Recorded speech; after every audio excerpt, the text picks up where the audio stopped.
Hello বন্ধুরা, কেমন আছেন সবাই? নিশ্চয়ই ভালো। আমি শামীমা তুষ্টি আমন্ত্রণ জানাচ্ছি নতুন একটি ভিডিওতে।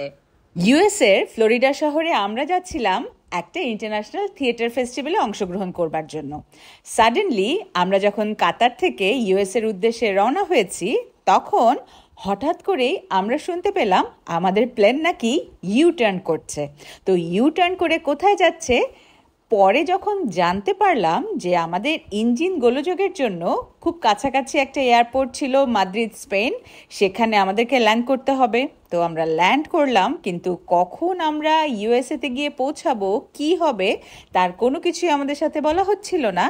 এই বিশাল এক জার্নির পর আমরা কিন্তু এই মাদ্রিদ এয়ারপোর্টে বসে বসে কি করব না করব সেগুলো চিন্তা ভাবনা করছিলাম, কিন্তু আমাদের সাথে কেউই কোনো রকম যোগাযোগ করছিল না।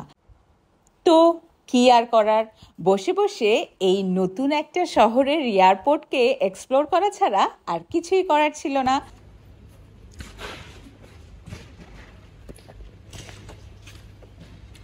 আমাদেরকে এখন এখানে নিয়ে এসেছে। কালকে সকালবেলা আমরা এখান থেকে বিদায় হয়ে যাব। ইস, খুব বিরক্ত আমাদের। চিল ম্যান, জীবনটাকে এনজয় করো। শরণার্থী শিবিরে একটা সময় আমরা পিয়ার্স খাচ্ছি। আর মাদ্রিদ এয়ারপোর্টে কিন্তু ডলার টলার কোনো কিছুই ভাঙাতে পারছিলাম না, বিকজ তখন অনেকটাই রাত হয়ে গিয়েছিল।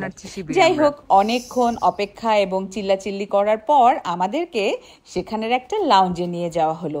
এবং শুধু কিন্তু আমরা না, আমাদের মতো আরো অনেক মানুষই এই দিনটায় অনেকখানি ভুক্তভোগী হয়েছিল।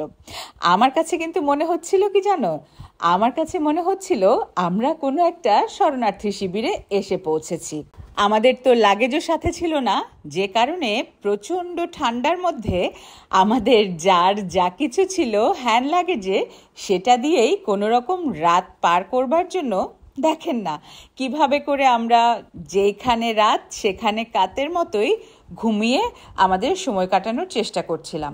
অনেক রাত্রে তখন মনে হচ্ছিল আসলেই যারা শরণার্থীভাবে দিন যাপন করে তাদের জীবন যে কী রকম দুর্বিষহ হয়, সেইটা সেদিন কিন্তু আমরা বুঝতে পেরেছিলাম।